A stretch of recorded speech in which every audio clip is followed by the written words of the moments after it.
Good evening and welcome to this event. I am Amitabh Sinha. I am the editor, climate and science at the Indian Express and your host for this event this evening. This is our explained live session with the Indian Express. Some of you might have attended these events earlier as well. This is our online series of in depth explanatory conversations with leading experts, offering clear and insightful conversations on the issues shaping the news. This is where we break down the biggest stories with the sharpest minds. This is where we have real conversations with domain experts on topics making headline right now. Today, as all of you are aware, we'll be discussing the Indus Waters Treaty. I'm sure all of you have heard about it, would have either seen or participated in the discussions that have been going on this issue.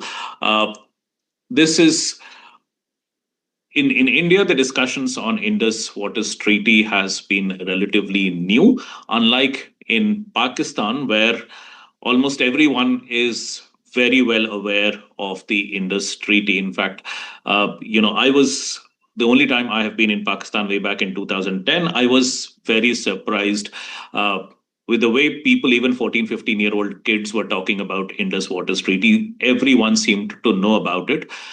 In India, the awareness was not that much, mainly because people outside of Punjab and Jammu and Kashmir uh, would probably not have been very much aware of this treaty that we have with Pakistan for the last 65 years.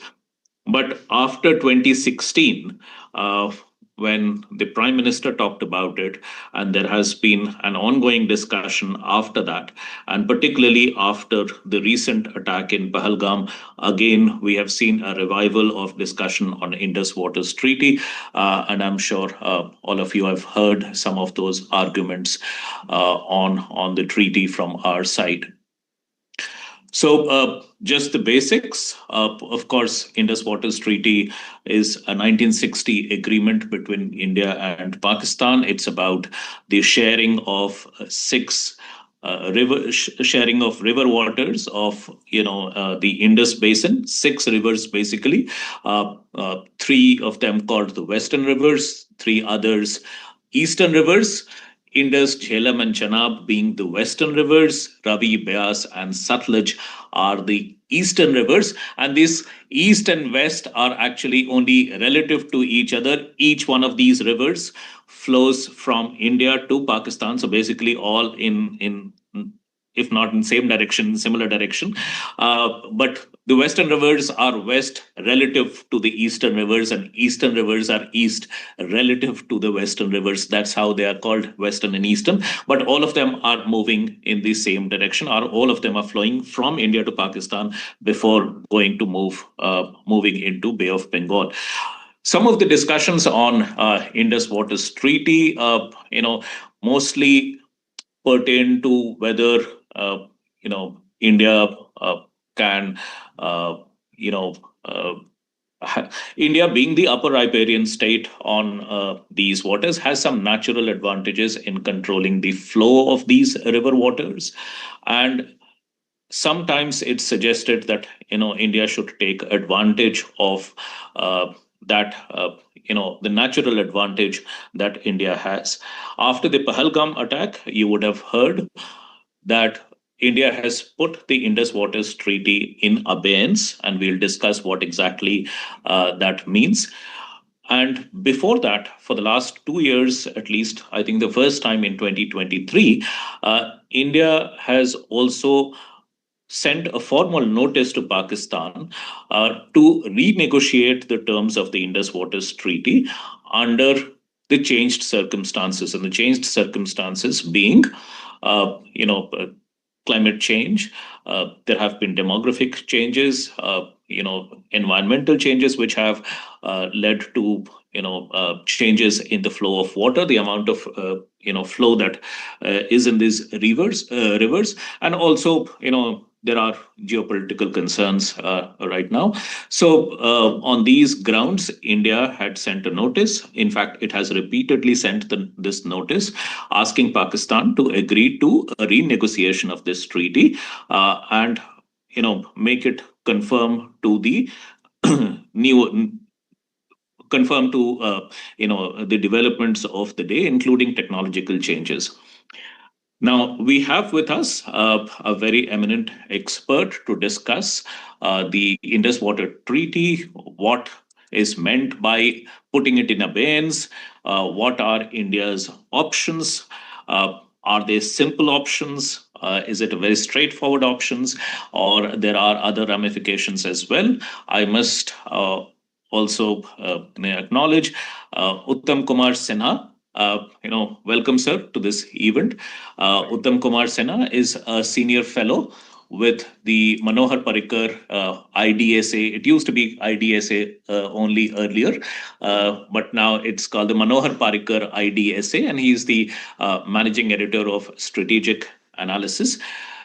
He is one of the most knowledgeable people on the Indus Waters Treaty, having written two voluminous books on the treaty. The second one just about to come out in later this month, I think, or next month. The first one came out in 2021. It's called the Indus Basin Uninterrupted, and it's about the history and geopolitics of how this treaty came about. It's a very academically rigorous account of the Indus Waters Treaty, but also a very readable account. And those who are interested in history and geopolitics, and also looking at the India-Pakistan relations through this water sharing agreement, it's a new lens to look at India-Pakistan relations. It's a very good book to go into that domain. His second book, which is called Trial by Water, Indus Basin and India-Pakistan Relations, that's what is supposed to come out later this month, I think. So there is plenty to talk about.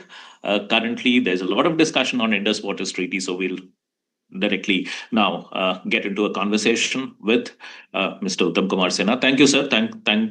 Thanks for your time. And we'll begin. If you could, I've gone through your first book, and as I said, it's very interesting because the Indus Waters Treaty did not begin in 1950 or 53 or 1960, but actually has a very it has a history going back decades, and in fact the story actually starts in the 19th century.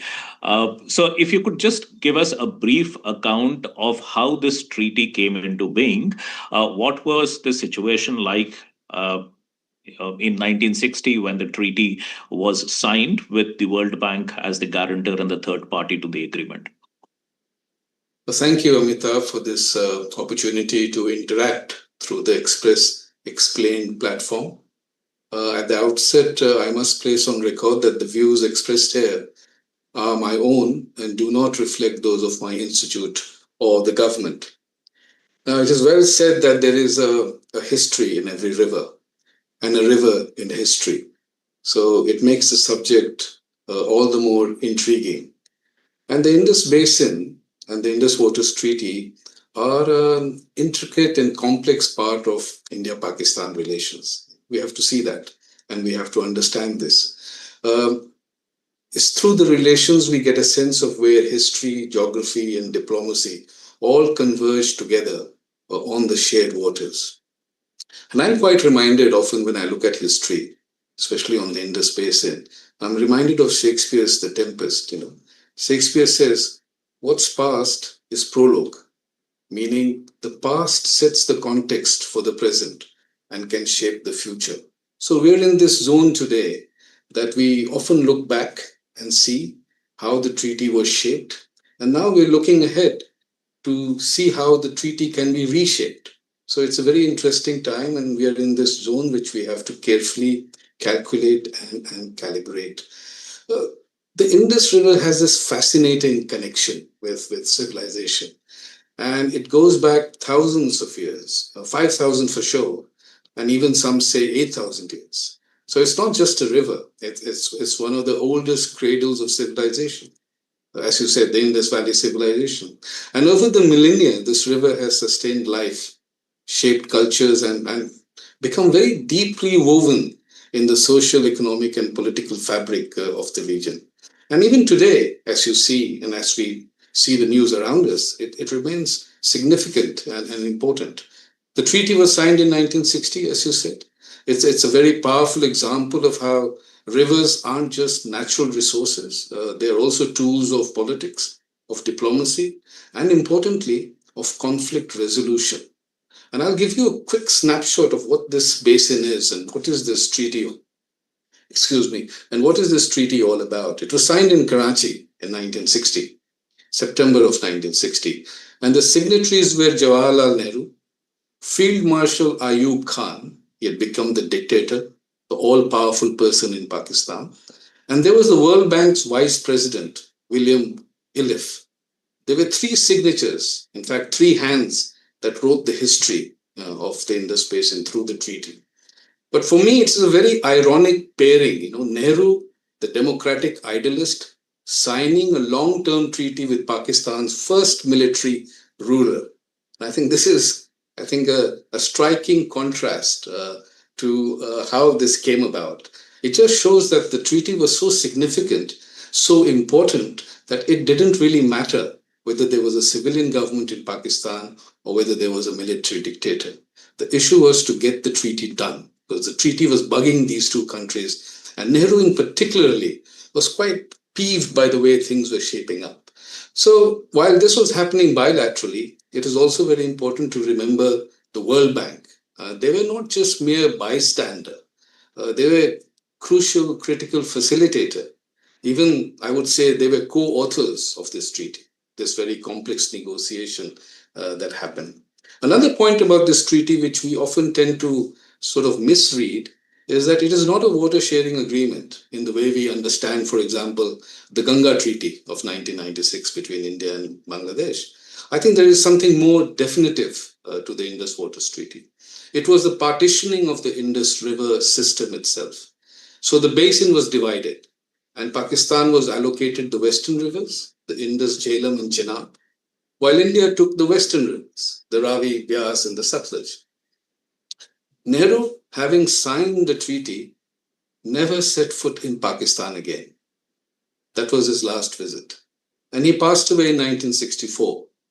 Ayub Khan, on the other hand, remained at the helm of power in Pakistan, his grip tightening in a country that had only just begun, I think, its long dalliance with military rule. So you can see the situation post the treaty in 1960.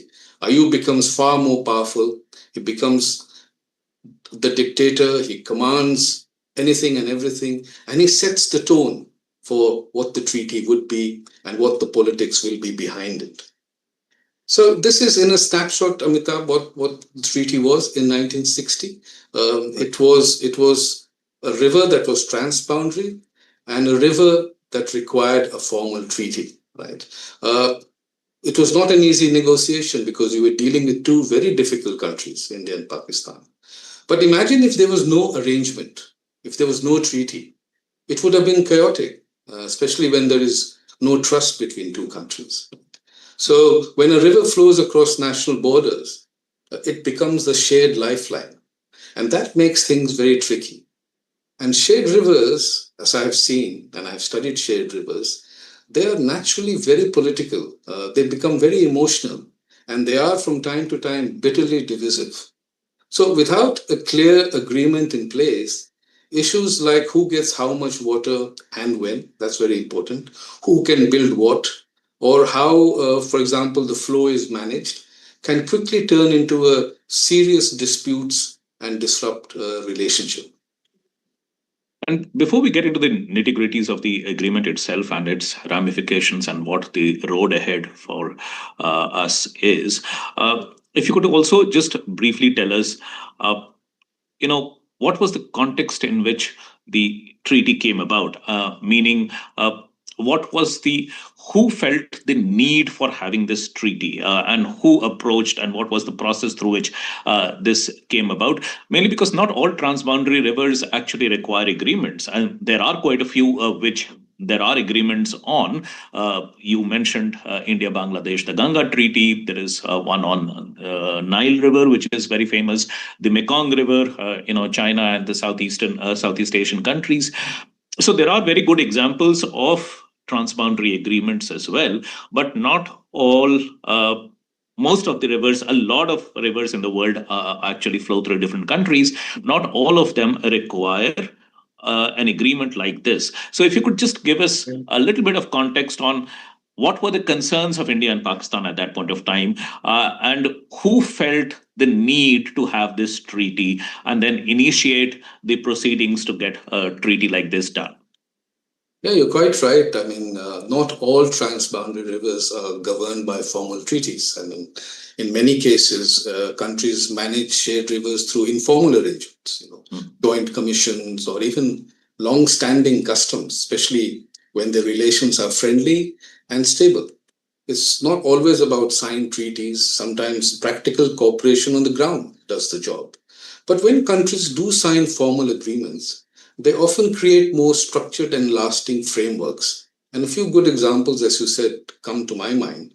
And it's a good way of looking at these international river systems to gain knowledge and see how they have formulated treaties. The Mekong Agreement, for example, of 1995, or the Nile Basin Initiative from 1999. And there are almost 11 countries involved in the Nile initiative. Then there's the Danube River Protection Commission. Convention of 1994, I think, signed by several Eastern European and Central European nations, and they ensure a sustainable use of the Danube. And there's the much earlier US-Canada Boundary Water Treaties of I think, 1909, which still governs shared waters like the Great Lakes. And it's interesting because when the negotiation was going on, Amitabh, Nehru talked about this US-Canada Boundary Water Treaty, a kind of joint collaboration and better understanding and transparency. That's what he was looking for when the negotiation was happening. Of course, it did not work like that. The negotiation had become very bitter. It was very interest-oriented. But this US-Canada Boundary Water Treaty was talked about to a certain extent. So I think at the end, when you have a treaty between two bitter countries who are rivals, it all depends on the context of the time and the political will. So the Indus Water Treaty went through that context and had a great degree of political will. I mean, Nehru's leadership was very important to get the treaty through eventually, though it was all a technical treaty dealt by engineers. On the other hand, you had the dictator Ayub Khan, who dominated the proceedings.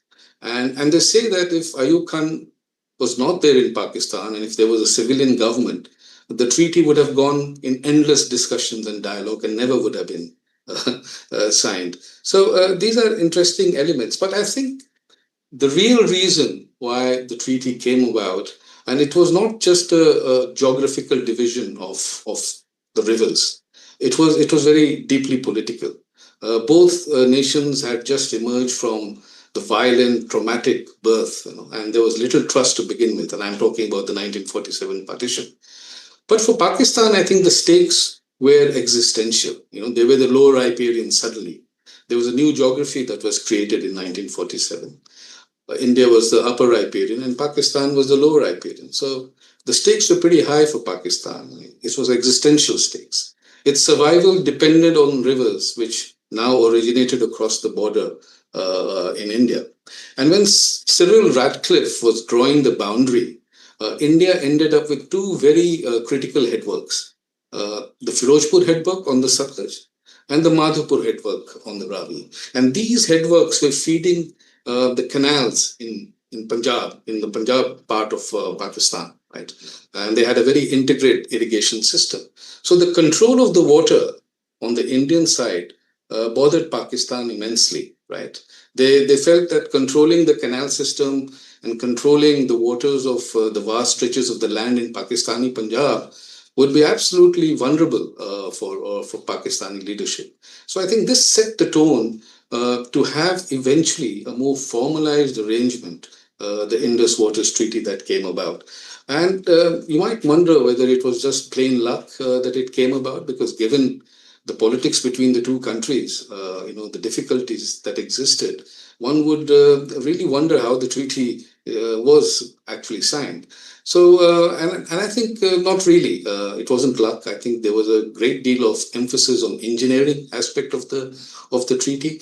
There were civil engineers from Punjab and Bikaner in particular who were looking at the basin, and they thought that the best way to deal with the basin was to actually apportion the basin, right, between western rivers and eastern rivers. So there was this whole effort to eventually bridge the mistrust that happened between the two countries.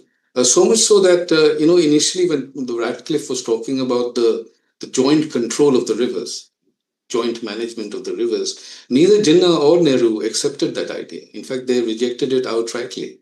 Jinnah went on to say, and it was a very communal statement that he made, that he wouldn't ever allow the Hindu voters to come and feed the Pakistani fields. And Nehru went on to say that what India does with its water is India's interest. So they never saw eye to eye on this matter. So there was clearly a huge mistrust that went on. And for 13 to 14 years, it was really challenging the whole peace and stability of the region. And that is why in the 50s, the Americans cast their interest in the region, because they couldn't see this newly formed independent states in a very unstable subcontinent eventually fighting over waters. They wanted to bring in stability, but also they wanted to bring in a certain degree of American influence into the region. The establishment in America was clearly sensing that India and Nehru were moving towards the Russian side, and they wanted some degree of influence in the country. And therefore, you had the World Bank coming in. And before the World Bank, it was Lilienthal who came in and visited both the countries. He met Nehru, he met Liaquat Ali Khan, and he listened to them and sensed that the real issue of the waters was actually that it flowed from Kashmir into Pakistan. So, Kashmir got tangled in the whole affair of water issues. And he went back, Lilienthal. And Lilienthal was, remember, the chairman of the Tennessee Valley Authority. He was also the chairman of the Atomic Energy Commission, right? And he had a great influence in the power circles in America. So obviously he had come with a certain purpose, and he wrote a series of articles in a magazine called Collier's, right? Talking about India and Pakistan, talking about water cooperation as a path to peace.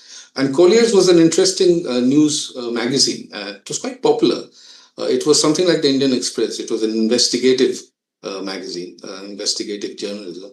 And of course, unfortunately, the Collier's folded up in 1957. But apart from that, I think what Collier's did was to, make Lilienthal's view be well heard in the corridors of power in Washington. And his views quite, impressed Eugene Black, the president of the World Bank. And this is how the World Bank, with its idea of a joint technical survey, with its idea of bringing money into development, brought in this whole idea of the two countries sitting together, having a negotiation, bringing in engineers into the play, and eventually pushing towards having a treaty. So while it was a product of partition, it was a product of mistrust and hate between India and Pakistan, there was also an external influence to the whole proceeding that eventually saw in 1960 the Indus Water Treaty being signed 65 years ago. So in a way, I think diplomacy created a working framework out of mistrust, born not just from history, but from geography itself. So you've already mentioned the role of World Bank. I would just request you to dwell a little bit more on that. How did World Bank get itself into this role? Was it a request from either India or Pakistan? Could India and Pakistan not have negotiated this on their own? Or why did we need World Bank as a guarantor? And also, what did World Bank have to offer? They they did finance a lot of these projects, especially in Pakistan. And the two of their biggest dams were a result of World Bank financing. So who asked for World Bank's guarantor sort of a role? Why was it essential? And what is it that they made an offer about? That's an interesting question and a very intriguing one. I think initially there was a great resentment that the World Bank was coming in into dealing with something very critical for India, that is water issues. And there was a whole lot of parliamentarians who never liked the World Bank coming into and dictating so-called the terms and the conditions. I mean, India always felt that the best way to go about it was through a bilateral approach with Pakistan. Pakistan, on the other hand, always felt that the best approach was seeking arbitration, seeking third party involvement. And I think this kind of diplomacy prevails very much today. The World Bank, I think, sneaked in, to use the phrase. It wasn't really formally called in. I think their role became almost inevitable because the basin required infrastructures. It required building canals, new set of canals. It required building link canals, etc. So it was all also about money and development, on the river system. So they were quite an inevitable force gradually. And gradually, they also became a sort of a influencer to the whole negotiation process. But I think Nehru was quite clear on what role the World Bank would play. First, he was quite clear that the canal waters, it was called the canal waters before the Indus Waters Treaty came, that the canal waters in Kashmir must be treated separately. That was a very important political statement that Nehru, wanted to put across to all the actors that were increasingly becoming involved in the Indus basin. Pakistan, on the other hand, wanted to link the waters, the Indus, the waters, particularly the western rivers, to Kashmir issue. That linkage politics was also very strong. And I think Nehru and the parliamentarians in particular were very clear that the World Bank wouldn't act as a judge. It can't be an arbitrator, right? It can only simply be a facilitator to the process. So using the expertise of the bank, using its financial strength, and therefore then pushing towards a treaty which is mutually accepted for both the parties. So I think that's where the World Bank came in. So it sort of brokered the whole the treaty which had emerged from the post-partition bitterness. But I think the role was clearly defined for the World Bank. And now a little bit about how the treaty has operated in the last 65 years. I mean, a lot in discussions, we hear a lot about what India has to do on what India's obligations are, that it can only do so much on the western rivers. In fact, very little on the western rivers. Eastern rivers, it can do whatever it wants. But for the western rivers, it has to let the flow almost uninterrupted go into Pakistan. So this is one set of obligations that India has. But obviously, there is much more to the treaty than this. So if you could just tell us a little more about the rights and obligations of both these countries on the Indus Waters Treaty. We don't hear about Pakistan's obligations that much, for example. So what does Pakistan have to do on its part on the Indus Waters Treaty? What are its obligations? Yeah. Well, there are a whole set of questions here, and all these questions are very interesting as well as quite interlinked. There is a feeling now in India, and this is all in retrospect. There's a feeling that we gave away too much to Pakistan, and there is a feeling in Pakistan that India got the better of them. So, yeah, they're not happy either. Yeah, they're not happy also. So, and this kind of debate is very interesting to observe in particular. But you must also remember that there was no professional diplomats involved in the negotiations, right? And the political leaders were taking a back seat. Right? Mostly engineers, is it? Yeah. So it was purely an engineering-oriented negotiation and an engineering-oriented treaty. So there were a lot of technicalities involved. Certain things we don't even understand today. It's very technical, the whole treaty, and there are lots of restrictions and provisions. Right? It was a treaty of give and take, I think. Like all treaties, you gain some and you give some. So it was formatted in that way. I think India's interest, when we talk about India giving away so much of water to Pakistan, the 80-20 debate that you hear, is a very lively debate, and it makes sense, when you look at the overall figure of water and you look at the eastern And rivers. the 80% is mainly because the western rivers actually comprise that much of the basin waters. That's right. It's Yeah. And the eastern rivers had about 20%. Yes. But it was not so much the volume that was determining India's negotiating position. It was the control of the eastern rivers that mattered more. Yeah. And the reason was quite simple. India had to irrigate more fields in Punjab. 15 million acre field needed to be irrigated. That meant the control of the eastern rivers is very important. India had set building the Bhakra Nangal Dam. Right? India had initiated the Rajasthan Canal. So they needed the control of the eastern rivers completely. Right? Likewise, Pakistan also wanted the control of the eastern rivers. Frankly speaking, western rivers was never in the picture. Yeah. A, because of the difficult terrain, you couldn't do much. You didn't have the technological heft to build dams immediately, or later on build storage capacity as was defined in the treaty. So it was all really about the eastern rivers.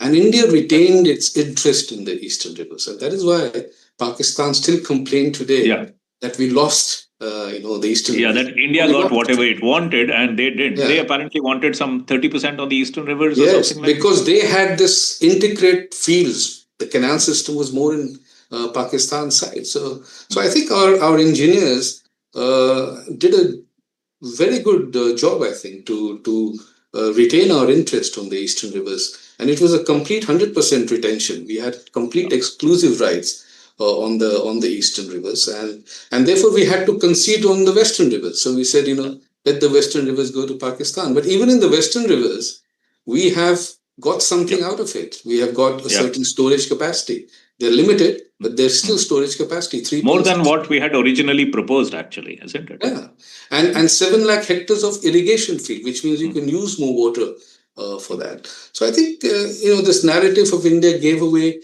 too much. I think for me, from my perspective, I really do not feel from that analysis. I really feel that our engineers did sort of retain India's interest. So that's very. Of course, we had to give also so many things. We had to pay, for example, 83 crore sterling for the replacement canals in Pakistan. So it was a give and take treaty. See, no treaty can be good when one party gains everything. Yeah. It has to be a process in which you gain something and you concede something. So the treaty has to be looked at that. Of course, we do talk about so much about India's responsibility because India is an upper riparian country. Right? It's fair because upper riparian countries have the first right, they control the water. So there is a natural emphasis on upper riparian responsibility. But Pakistan's main responsibility is something that gets lost because they're the lower riparian. And I think the main responsibility for Pakistan, of course, is not written in the treaty, but I think it comes out of the spirit of the treaty, not so much the text of the treaty. The spirit of the treaty clearly says that there is a lower riparian responsibility, which has to be followed and which has to be abided. And I think Pakistan's main responsibility is to let India use the western rivers, the permissible western rivers for certain limited purposes, like, for example, non-consumptive uses, domestic needs, and the run-of-the-river hydro project. So India can do all this thing, provided Pakistan allows India to do it and not raise unnecessary objections in order to delay the projects, etc. So in a sense, I think the treaty itself, I think, expects both sides to act in good faith and stick to the rules. But over the years, what we have seen that while India has been, more compliant to the treaty, we observe that Pakistan has not met its obligation, particularly in terms of, internationalizing the treaty, which was something that India has always objected to. Bringing in third party, bringing in neutral experts, taking it to the court of arbitration. And I think in that sense, Pakistan has not really been a responsible lower riparian. And they often complain about the fact that they have to, deal with the drainage that comes from the rivers. And that's a responsibility of Pakistan under the treaty that they have to accept. the sediments or the drainage that comes along with the rivers. Yeah, but I think, Amitabh, if I may just emphasize this, I think this was also a very well thought of positioning that Pakistan Yeah. had over the years. They realized right in the 50s that, you can't change the geography. You Yeah. can't, change the fact that India is and will remain the upper riparian. So, they skillfully portrayed themselves to gain a lot of international sympathy. They would call themselves, interestingly, the little Belgium of Asia. Yeah. They would evoke the Western sympathy by drawing parallels to Belgium's resistance in World War One, and the Western media would lap it up. Yeah. They would echo this feeling of Pakistan, and they would brand India as having two faces: aggressive towards Pakistan and moralistic towards the world. This was the outlook that the media had at that point of time. And, Yeah. you had Pakistan's inaugural foreign minister who had the gift of the gab, who would sway the audiences. And he was Jafarullah Khan.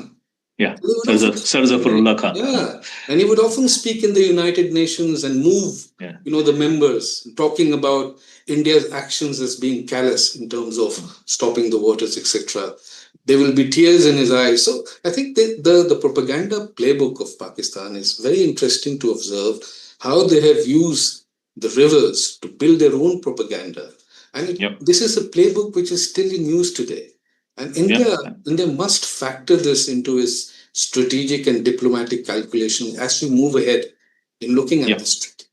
Yes. So that actually brings us to more contemporary issues. So now that India has said that it has put the Indus Waters Treaty under abeyance, that's the word that has been used. If you could tell us what exactly does this mean, what material changes have happened. I mean, there are certain processes that need to be followed under the Indus Waters Treaty. For example, the Indus commissioners meet every 6 months.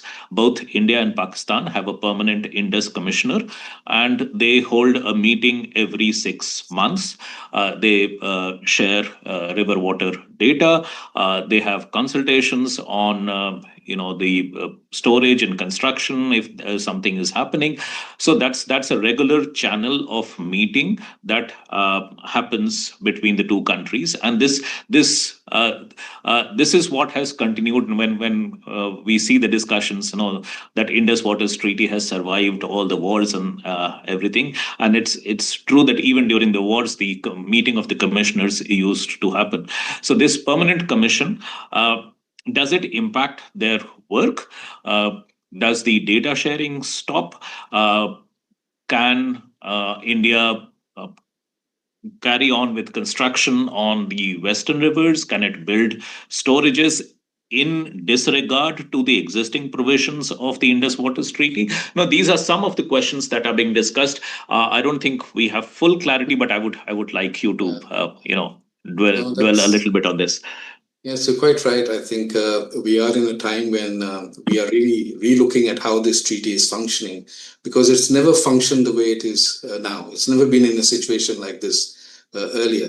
It's always a cliche to say that it has survived the wars, but it is also important to say that it has not brought peace. It might have survived wars, but it has not brought peace. So that's another way of looking at it.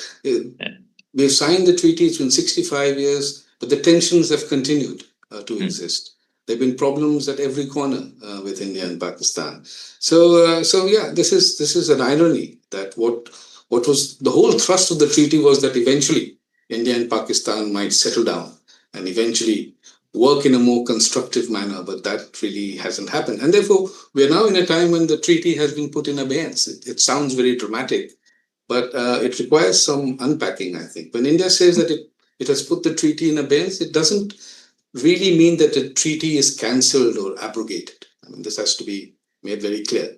It is in abeyance. Now, I don't know how legally you define what abeyance is, because as far as I know, and I'm not a legal student, I know that the treaty exists or it doesn't exist. So an abeyance is, I think, an important and an interesting way of how India has framed it. Of course, it doesn't mean that it's abrogated, that's for sure. I think what it really means is it's freezing the normal functioning of the treaty. especially the communication and the meetings with Pakistan. As you said, Permanent Indus Commission has been suspended. We had the last meeting in 2023, the 119th meeting of the Permanent Indus Commission. So we've actually met, and there's been dialogue and talks between the Indus commissioners right from the time of 1960. Once in India, next time in Pakistan. That's how the meetings used to take place. So it's been suspended since 2023, and it's unlikely that it will be revived in the near future. Communication has stopped in the sense that we always give water data to Pakistan on a day-to-day basis. And that, again, is a great act of upper riparian responsibility. Very few countries, upper riparian countries in the world, would with such regularity share water data. Think about China doing this with its lower riparian country. Or, for example, Turkey, which is again a very powerful upper riparian, sharing data, transparency, etc., with its lower riparian countries. So there is this great act of responsibility once India signed the treaty to abide by the treaty. And I can say that the treaty has lived because India has allowed it to live. If India hadn't wanted to continue with the treaty would have seen the dustbin long time ago. So I think we must place on record India's thinking, its vision, its role, and the way it has sort of looked at this treaty with Pakistan. So all these things have, of course, taken a backseat. There's no data exchange anymore. The PIC has been stopped.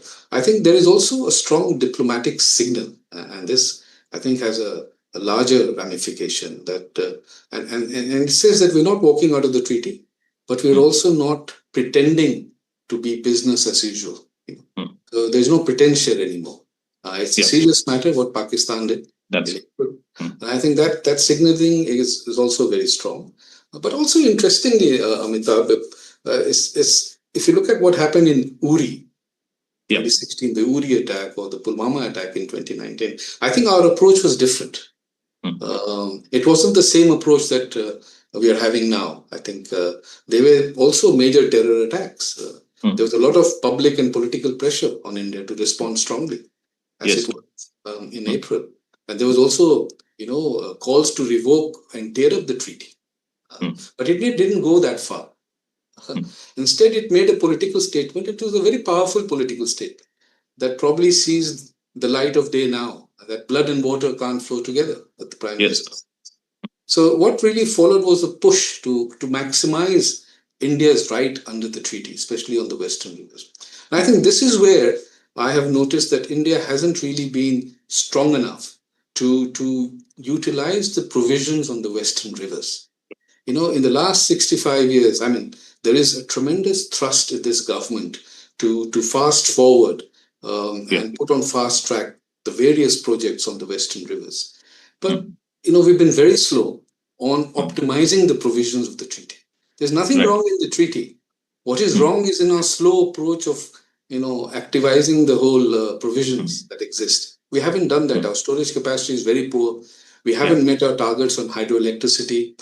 The irrigation facility that the Western rivers give us is not well utilized. So we have a lot to do on the Western rivers. And if we fulfill the provisions, we directly put pressure on Pakistan itself. Right. But I think the whole situation is strained. And I think it's important here to also note and tell our audience the fact that there is no exit clause in the treaty. The treaty, is a sort of a treaty in perpetuity. There is no way, there is no prescribed way, there is no provision for any one country to get out of the treaty. Also, there is no provision for a time-bound revision of the treaty. It doesn't say, no, we'll come back and see how the situation is after 50 years and let's revisit or renegotiate the treaty. So those kind of provisions are also not there. What, of course, is there is a very multi-layered dispute redressal mechanism. What countries can do to if a dispute arises, or if they think that the other party is not following the provisions, so what can they do and how to address their dispute. So there is an elaborate mechanism for that, and that's what Pakistan often makes use of, invoking these clauses to delay the construction that India sometimes does on the western rivers, to utilize what is given to it under the Indus Waters Treaty. So no exit clause and no revisiting clause here. But of course, as a sovereign country, you can use your sovereignty argument and get out of a treaty. So that of course is a right. So I wanted you to actually dwell a little bit on this, because there have been very strong suggestions now, particularly after Pahalgam, that not just revisiting, but India should actually walk out of the treaty. India should revoke the treaty. Is that even possible? Because the rivers will continue to flow and they will require to be managed. So even if we move out of this treaty, we'll probably have to have some sort of river sharing management plan. Call it a treaty or something else, but the rivers are not going to disappear, and they will continue to flow into Pakistan. We can't actually, completely mend it towards us, right? So, does it make sense to completely revoke the treaty, or is it possible to live without a treaty or any other arrangement for that matter? Well, that's why I think we've put the treaty in abeyance. And not revoked it. Yeah. Yeah, and it doesn't have a timeline. So Yes. we are basically waiting for a behavioral change in Pakistan. Whether that will come about is very difficult to say. But I think the reason, why there was no exit clause is also very interesting. I think the engineers who were framing the treaty knew very well that, India and Pakistan are going to squabble. I mean, there will be no end to that. And therefore, they binded the two countries within the treaty itself by saying that there is no exit clause. But there was a small opening in the treaty. The Article 10 says that you can modify the treaty. But again, you have to do it sitting on the table, talking to each other. It has to be mutually agreed upon. There is no unilateral provision in the treaty to do anything. So what India has done is, in certain sense, of course, unilateral, but it has also justified its action through what is described as the material change, which means that it emphasizes on the behavior of a lower riparian country, in this case, Pakistan, and its cross-border terrorist activities. So it has sort of justified its action. It is a unilateral action, of course. But now we are in this phase, and because it is in abeyance, I think there is room here to talk about renegotiation of the treaty, or to be more technically correct and using Article 10 of the treaty, to modify the treaty. And I think it's not going to be easy doing that. Pakistan is going to definitely use the situation, explore the legality of it. They will go to the court of arbitration, I'm sure. They'll also make a lot of noise in the international community, try to get various countries involved in the whole process. They're already talking about 20% to 22% deficiency in year-to-year sort of water availability in Pakistan. They're trying to rake that up as how difficult the situation is from them because of India's action.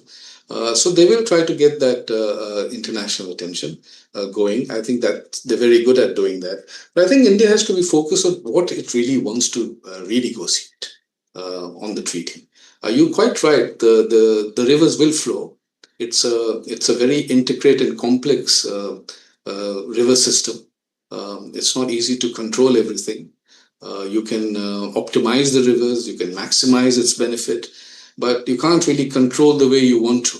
Right? Rivers have to flow, and that's the law of gravity. Right? So that has to be kept in mind. Now, whether you want a certain regime or a certain institutional mechanism or a certain arrangement on this Indus basin, that happened in the 60s, but probably you won't have the same format anymore. So India will have to really reflect upon it, what kind of renegotiation it wants.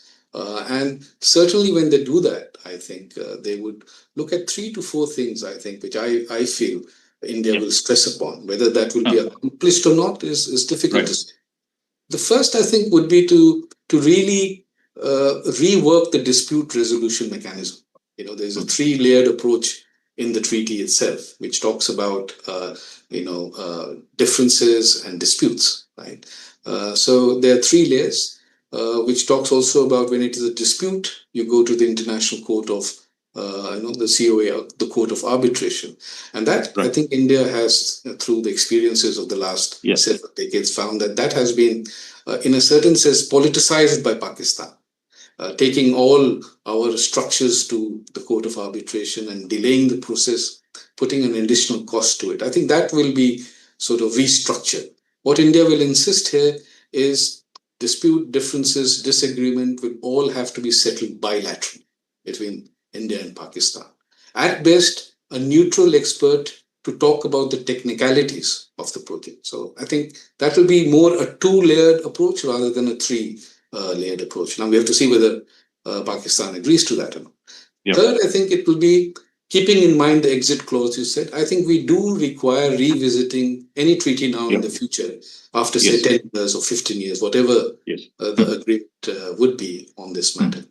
And the third aspect is to bring in the more hydrological knowledge, Right. the existing hydrological knowledge, the science of climate, the science of glaciology, atmospheric science into play. To bring it, the science has to be brought into the treaty, Right. and see what then the arrangement can be made. I think these are three elements that really needs focusing. But I must also say that India has underutilized its rights. Yes. If India had optimized its rights, I think we would have been in a much better position. Right, that's fair. That's very interesting. Also, we did discuss Pakistan's complaints with the Indus Treaty, but they never seem to demand a renegotiation of the treaty. Even when India had sent notices, they haven't responded to the notice till now, and it does seem that probably their thing is if they already have the best deal that they probably can get with the Indus Waters Treaty, and any renegotiation would probably leave them, worse off. That's one that can be one of the reasons why Pakistan never, despite complaining a lot, never asks for the treaty to be renegotiated.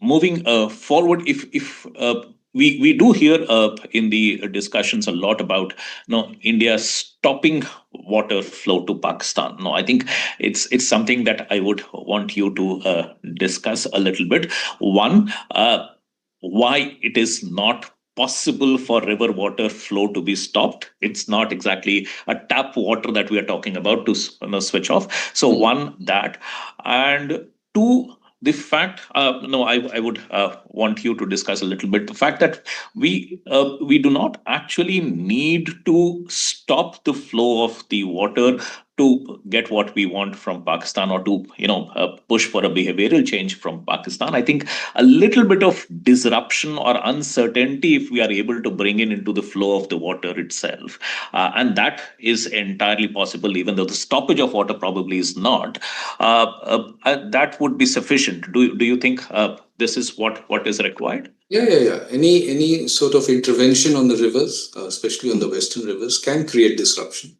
Unfortunately, we don't have many structures to create that kind of disruption.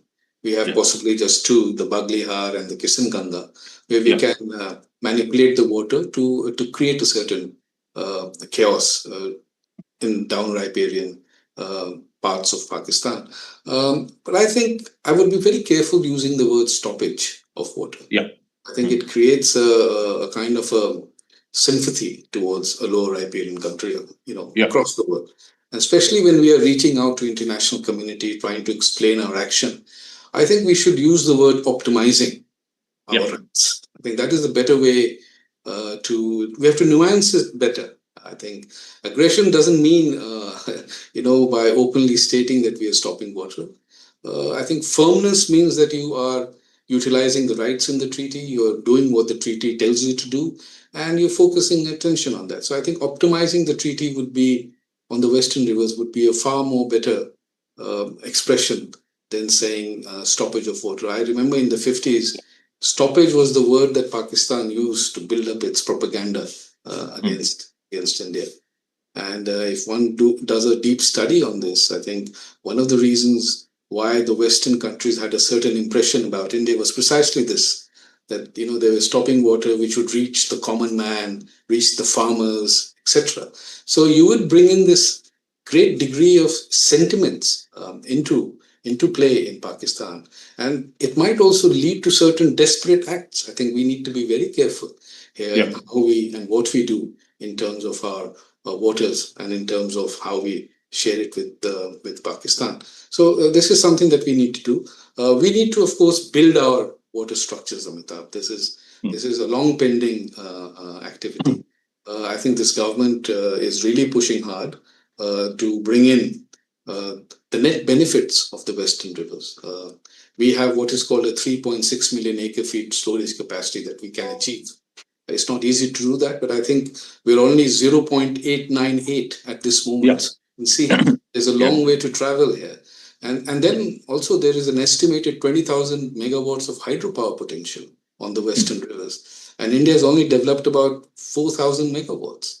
So there's a lot to do on our side on the Western rivers. And the more we do, that will create jitters in Pakistan. So I think the focus to harness this untapped power potential, to build infrastructures on the Indus Basin, that's really not aggression. It's trying to bring in the essentiality of water security in our development process, right? Especially focusing on regions like Jammu and Kashmir and Ladakh, right? And just utilizing our existing rights. We are not even asking for new rights, Yes. right?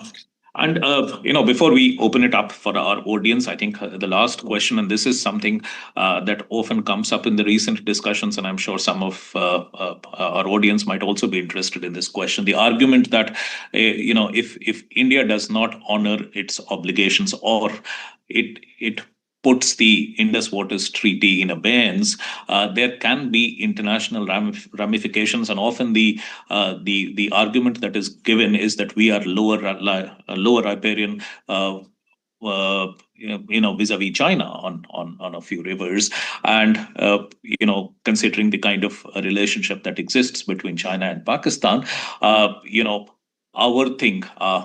any action that we take might be taken as a precedence, and then we would have to suffer. So that's an argument that sometimes does prop up during discussions these days. So if you could address that, and are there any other international ramifications if two sovereign nations, one of them do not want to can use if one country uses their sovereign right and walks out of a bilateral treaty, are there any international ramifications of this? Yeah, China brings in a very interesting dynamic to this whole, rivers in South Asia. And many Pakistani experts are pushing this narrative that China could use the Brahmaputra waters against India. Yes. Just as, they claim India is using the Indus waters against Pakistan. So this is an interesting narrative, not heard for the first time, I think. Every now and then we do hear this narrative, not only from Pakistan, we hear this from Bangladesh also, right? Because Bangladesh is a low riparian vis-a-vis India. And I think we have to understand the larger geopolitics of it. Pakistan and China often operate in tandem, and this kind of rhetoric is designed to put India on the defensive, reinforcing the idea of a close China-Pakistan axis and creating kind of a psychological pressure on India. But it's important here, we need to separate this perception from the reality. And the reality is that, of course, China is an upper riparian vis-a-vis India on the Brahmaputra, but it doesn't have the upstream advantage that India has with Pakistan on the Indus. So I think we can do much more to punish Pakistan on the Indus than China can do on the Brahmaputra to make us feel threatened. So that's that upstream we advantage. Have lower dependence on Brahmaputra, and also a lot of water actually starts flowing in once the river reaches India. So and that's the reality. That's really the reality. But here again, I think it's important that we concentrate, as we are concentrating on the Western rivers, build our capability and capacity. And we need to do also on the Brahmaputra. I think that is immensely important, because that's the best way to really counter this axis of Pakistan in India, so that we cannot really shy away from. We have already started, these infrastructures in Arunachal Pradesh, and also as we are on the western rivers. So these will be important, I think, strategically for India, and to deal with China. So, and I think what is happening now in South Asia with China on the Brahmaputra, with India and Pakistan on the Indus Basin, it does have an international ramification. I think the whole world is looking at South Asia.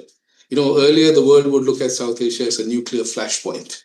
Yeah. Now I think they're looking at a very troubled water relationship. And water can lead to dispute, conflict, who knows, even war. It can create so many uncertainties. And I think it has a enormous sort of symbolic and practical weight, which goes far beyond the subcontinent. So we have to keep this. We have to also see how this situation, India's action in the international realm, we have to see how India action, for example, will affect the Tigris and Euphrates rivers between Turkey and the lower riparian country.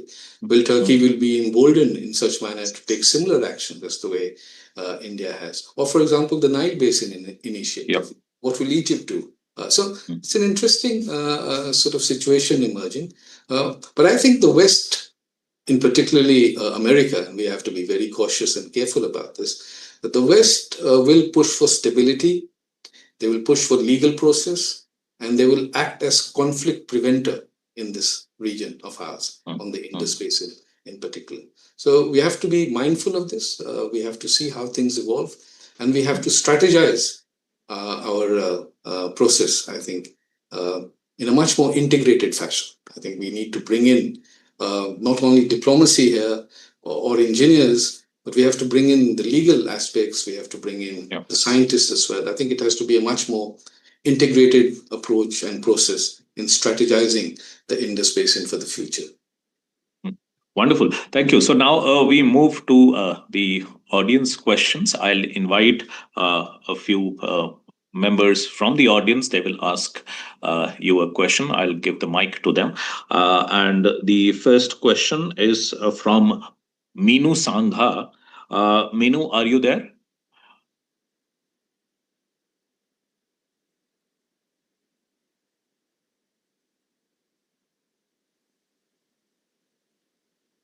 Minu, can you hear me?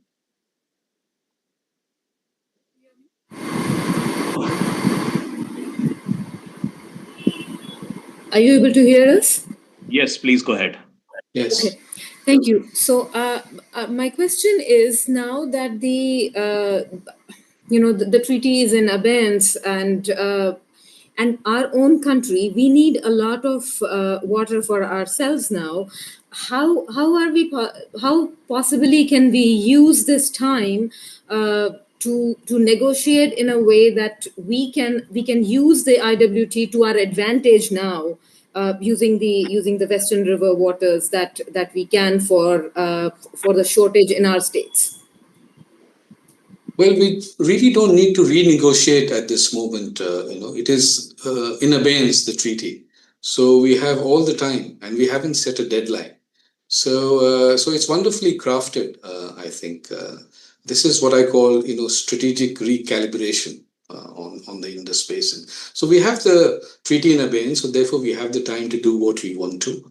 And this is the time, as I said, that we need to look at how we are going to build our infrastructures on the rivers, on the western rivers. These are not easy rivers, by the way. Remember, these are terrains which are very difficult. There are several factors that come into play when you think about dams or run-of-the-river hydroelectric projects. There are also, as we see and witness, a lot of public outcry when you have such kind of projects on the rivers everywhere around India. We do see that. So we have to factor that as well. Such kind of building capacity and capability should not be blindly done. It requires a careful evaluation. These are also seismic zones, this entire Himalayan belt. These are young mountain ranges, and these are seismic zones, so we have to factor that as well. So all this is good, what is happening in abeyance. we can fast track many of our projects, which is absolutely required in Jammu and Kashmir. Storage capacity is critical for us. We are very poor in our storage capacity overall. Out of the 1800 BCM of available water in India, we have only about 250 BCM of storage capacity. And that's not really good for a growing economy, which has targets to be number 3, economy in 2030, etc. So we need to build that storage capacity, but these storage capacities are not easy to do. We have to focus on the Jhelum, not on the Jhelum, but on the Chenab in particular, on the western rivers. See, each storage capacity, each provisions has been defined through the rivers. So we have to focus on the Chenab, which is the maximum amount of storage capacity that we can undertake. So these are certain elements, and as you probably must have seen the news and heard that India is on way to build several projects. We have several projects in the pipeline, which is going to be completed in a few years. Several projects are going to be thought about. And so we will look at what is called the supply side interventions on the western rivers. Right. Thank you. The next question is from Neeraj. Neeraj, are you there? Yeah. Can you hear me? Please go ahead. Can you hear me? Yes. Yeah, please. Okay. Mr. Sinha talked about the consumptive use of western rivers. So my question would be, how much capacity of a reservoir of a run-of-the-rivers powerhouse constitute consumptive or non-consumptive use? I mean, how much is allowed? We talk about it, but it is barely understood that how much capacity we can build on the backside of a powerhouse to make it non-consumptive use. Good question. Use. Okay. Well, I'm not a hydrologist, but as I said, this is a very technical treaty. And while you have about 12 articles, it is the annexures of the treaty that really matter.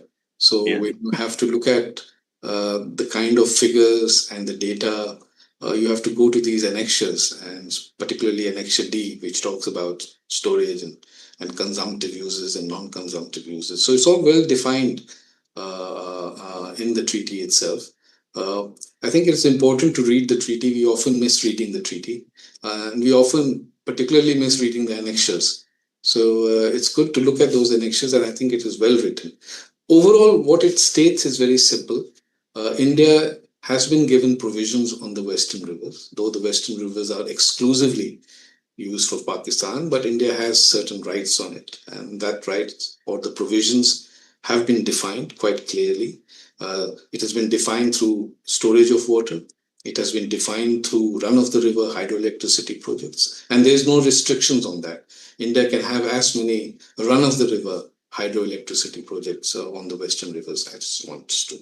But 3.6 million acre-feet of water is not a small sum of water. And it's not easy to achieve that target, given what the rivers are in Kashmir, the terrain, etc. So it'll take seriously a long amount of time before India can reach anywhere near 3.6 MAF of storage water. But I think the effort should be on. We are basically falling well short of what we should have achieved some levels earlier itself. There is also defined in the annexures more than 7 lakh hectares of irrigated land that India can use the waters on the western rivers to do that. So there are provisions, as I said, clearly defined for India, even on the western rivers, while on the eastern rivers we had complete right to do what we wanted to. I think on the eastern rivers we have utilized as much as possible with a few odd projects left. We are probably utilizing 90 to 92% of the waters on the eastern rivers. So that is well done from India's utilization point of view. On the western rivers, of course, we are falling well short, and therefore the effort in the future was really to focus on the western rivers itself. Right, thank you. The next question is from Prabhu Ranjan. Prabhu?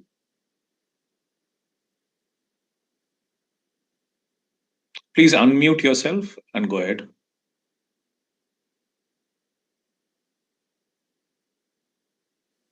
Hello.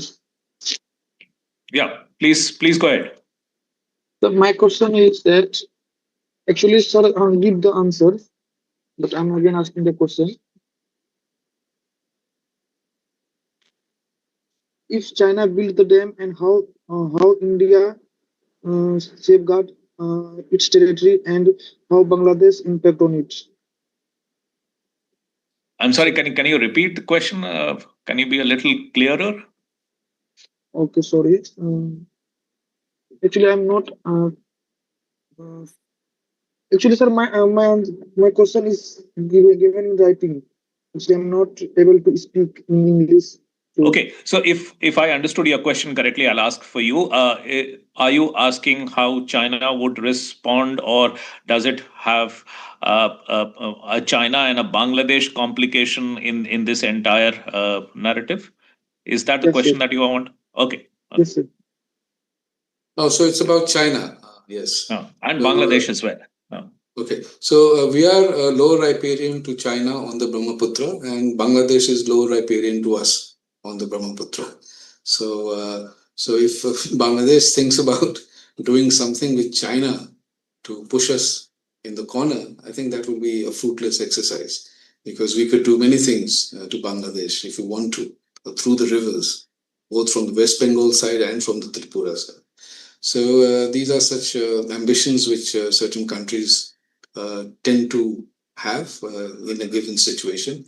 But I think, as I've said, we need to be very watchful of what China is doing. Of course, we have more water on our side, but it could also be that China deliberately and intentionally releases a lot of water for us. 50% of the northeastern part are flood prone, and any excess water could further create a problem for us. So I think there's a lot for us to do in the Northeast as well, in terms of building storage capacity, in terms of flood mitigation, in terms of having a very transparent and healthy relationship between the states in the Northeast. Because remember, Arunachal Pradesh is an up riparian state and Assam is a low riparian state. So the up riparian and low riparian dynamics also prevails there within India. And we can't have a situation in which there are disputes between these two states and China starts laughing at us. So it has to be a holistic, overall, carefully calculated approach in building our capacities and capability in the Northeast. There is also a diplomatic way of dealing with it, I think. It's not that we should not have conversation with China on the Brahmaputra. We have what is called a memorandum of understanding, an existing memorandum of understanding signed in 2002, but it's considerably getting weak, I think, and probably we should bring in water issues into the core dialogue process with China. Diplomatically, I think we should raise the level of the water discussions with China. We should also have a lot of interaction between lower riparian countries. I'm not saying that we bring in Pakistan also, but I think Nepal, Bhutan, Bangladesh, if they want to, Myanmar and the Southeast Asian countries are all low riparian countries vis-a-vis China. I think this low riparian arc, I think India can take a lead here, bring in conversations, bring in a degree of cohesiveness between the low riparian countries, and maybe together they can act as a sort of a partner which talks about the difficulties of water issues with China. So there are ways to go about it that India can do. But I think there's no better way than building your own capability and capacity to deal with issues with China. Yeah, thank you. The next question would be from Swati Pal. Right. So thank you so much, Indian Express and Dr. Sinha, for an interesting session. I'm asking this question on behalf of my students, who are primarily undergrad students, and they had two questions which are kind of interrelated. So the first question was that the IWT abeyance happened after a terrorist attack So, do you think that the abeyance is a suitable answer or penalty to the attack? And I would add to the question by saying, was it a penalty at all? I mean, was that the way we looked at it? And the other question that the students had was, what are the dangers that the country may face in the wake of the IWT being kept in abeyance? These were the two questions. Well, thank you for that question. And I think the students have been very alert in asking this very important question.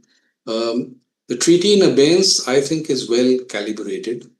There was an uproar and a lot of people still say that we should abrogate the treaty. What is this halfway approach, especially after what happened in Pahalgam? But I think it is carefully thought through. As I said, abeyance keeps the treaty alive. It doesn't have a time period.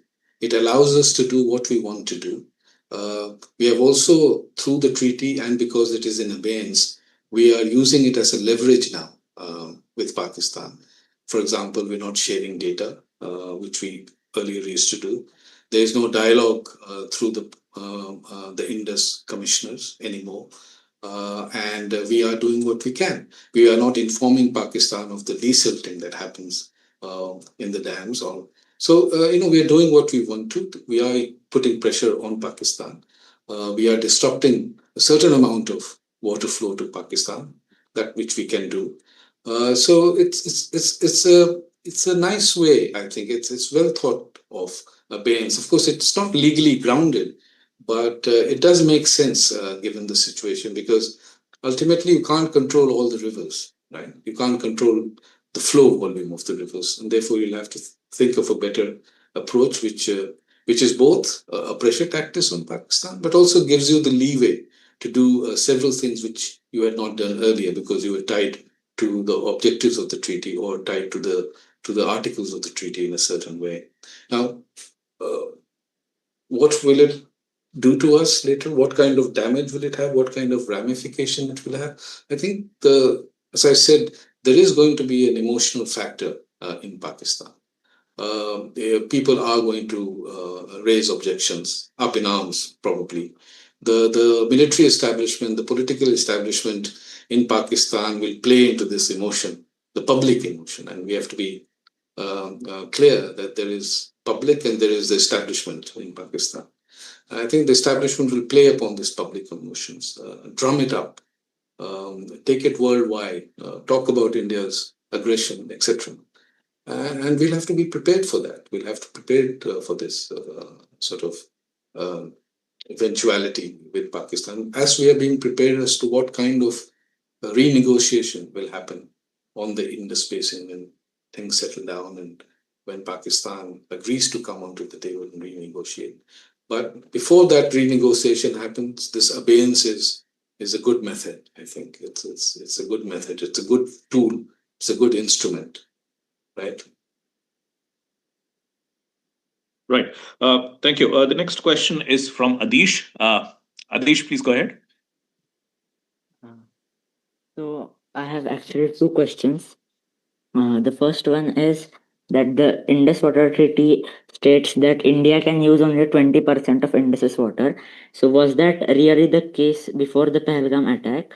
And the second one is that India has never put the treaty in abeyance before. So what exactly happened this time that made it happen? No, the 20% and the 80% comes out of the treaty signed in 1960, right? Because we had exclusive rights on the eastern rivers, and Pakistan had exclusive rights on the western rivers. So, and it was, when you calculate the volume, it is 80-20. In fact, a little more than 80% to Pakistan and a little less than 20% for us. And I think this 80 and 20 remains something that we still talk about today in the debates on the Indus Waters. In fact, it's very interesting when you look at the Lok Sabha debate in 1960, after the treaty was signed in September. A lot of people, a lot of parliamentarians, congressmen were asking questions about this, that, we conceded so much of water. Pakistan 80% ले लिया, हम लोग के पास 20% है. I think they didn't have the engineering idea that actually our entire interest was on the eastern rivers. But the debate is very lively. And in fact, it is Ayub on the other side who was telling his engineers and his people that, 80% pani to hamare paas aa raha hai, why shouldn't we sign the treaty? So it's an interesting debate that happened. And that debate, I think, is quite fascinating for 2 to 3 counts. And I've studied that debate in November 1960. Nehru is there in that debate, and people are tearing into Nehru and asking him that, what have you done? The public opinion was really against this treaty because they felt India was giving concessions after concessions to Pakistan and without getting anything in return. So that debate happened. The debate still sort of continues in a certain way. So that is that. What was your other part of the question? Why the abeyance now? The abeyance has never happened earlier, so why did it happen now? Yes, so it shows political will, I think. It shows a certain intent of this particular government, which was probably missing in the earlier governments. 2001 parliament attack, Mr. Vajpayee was heading the government. It was debated as to what to do with the Indus Waters Treaty, but nothing was done. It was allowed to continue. Similarly, 2008 Mumbai attack, Prime Minister Manmohan Singh also didn't do much on the treaty. It allowed it to function the way it was. But I think it changed the whole nature of this treaty, and using it as a leverage or using it as war by other means was an important turnaround post 2016, I think. And so what happened in April really demonstrates a certain intent and a certain ability of this government to use this treaty as a leverage against Pakistan, as an instrument possibly to punish Pakistan. Right. Thank you. And the last question is from Abhijit. Abhijit, are you there? Yeah, please unmute yourself and go ahead. Okay. It's been a very interesting discussion, and I've learned a lot of things out of this IWT. I've got a small question, knowing that Dr. Sinha is also an expert on the climate change impact. I just wanted to know, does the climate change impact the Indus Water Treaty and its implementation? And if this climate change factor can be used as a renegotiation point for the world to accept. Yeah, I think you're quite right. Climate change is becoming an important factor in looking at what the Indus Basin is today. When the treaty was signed, it was the 1950s. I mean, it was signed in 1960. So the entire hydrological profile of the basin was very different. Even in terms of population and the demand for water, and the demand for water for irrigation was also quite different. Things have changed dramatically now.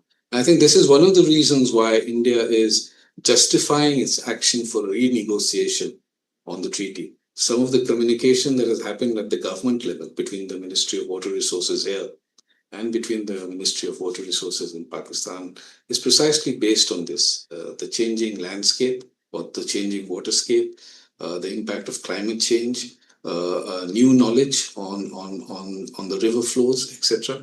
All these are becoming an important element which will become critical for renegotiation whenever the two parties sit and talk through it. Thank you. Thanks, and thanks to everyone who asked question. That brings us to the end of this conversation. I hope it was useful to everyone. And this Indus Waters Treaty has been under discussion in the last few weeks, particularly, but also in the last few years. And I hope, and sometimes the conversation is framed in a rather simplistic or sometimes very jingoistic manner. The fact that we are upper riparian state and therefore we can do whatever we want. We can stop the flow of the water, or we can flood Pakistan whenever we want and bring it down to its knees. I would like, I hope everyone is able to appreciate that things are a little bit more complex. We are talking about river waters. We are not talking about a tap which can be switched on and off. And also the fact that, we are discussing the abeyance right now, but if you look at the current decision, this is actually the latest in a series of decisions that have been taken following the Uri attack in 2016. That was the turning point, and the abeyance of the treaty is not a one-off decision. It actually follows a series of steps that have been taken, and Mr. Sinha also mentioned about it, the Prime Minister's statement, blood and water cannot flow together. So that showed the intent of the government and of India to not allow things to continue as they have been, that there would be changes. And after that, there have been a series of steps, including the notices that have been sent to Pakistan. Also, this argument that there have been material changes on the ground, like the last question that we discussed on the emergence of climate change as an important factor. Also, demographic changes on both sides.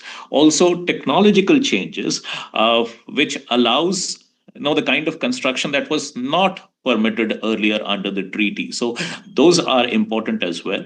So the abeyance that has come now is actually the latest in a series of steps that India is taking to actually utilize enforce its rights under the current treaty, and also act in national interest as far as these river waters is concerned. So that is the whole takeaway of this discussion with Uttam Kumar Sinha, and I hope it was of some use to you. Thank you, Mr. Sinha. Thanks a lot. Sure. I would also recommend your books to our audience. That's very kind of you. I have actually benefited a lot from your first book. I've not seen the second book, but yes, for those of you who are interested to go a little deep in this, I think his books are very, very enlightening and very insightful. So thank you so much for that, and thank you for taking out time. And thanks everyone who attended. I hope it was of some use to you. Thank you. Thank you, everyone. Thank you, Amitabh. Thanks. Thank you for this opportunity. Thanks.